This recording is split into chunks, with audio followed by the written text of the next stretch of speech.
गडचिरोली जिल्ह्यातील दारूबंदी हटवण्याची मागणी धर्मराव बाबा आत्राम यांनी केलेली आहे। या संदर्भात मुख्यमंत्र्यांना भेटून गडचिरोलीतील दारूबंदी हटवण्यासंदर्भात चर्चा करणार असल्याचंही त्यांनी म्हटलंय।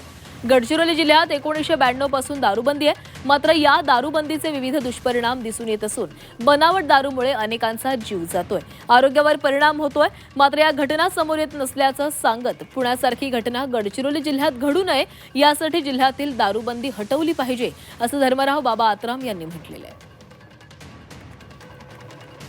बाकी राज्यातून येणारा दारू ते दारू पिऊन पैसे बाहेर चाललेला आहे। आपला या जिल्ह्याचा पैसा जिल्ह्यामध्ये राहायला पाहिजे। या उद्योगधंदे फार मोठ्या प्रमाणामध्ये येत आहेत, त्या दृष्टिकोनातून कुठेतरी आपल्याला व्यवस्था करणं गरजेचं आहे। आणि त्या दृष्टिकोनातून आता जे दारूबंदी आपण केलं होतं 40 वर्षाअगोदर, ते बॅन जे आपण केलेलं आहे ते उठवणं गरजेचं आहे। हेच माझं एक प्रामाणिक मत आहे।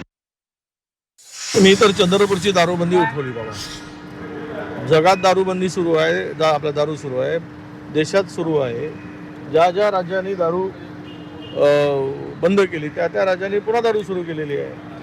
आणि नाहीतर अवैध दारू, आता दारू बंदी असूनही पुण्यामध्ये आज इतक्या लोकांचा जीव गेला, ते आकडा दाबला जातोय की बनावट दारू पिऊन।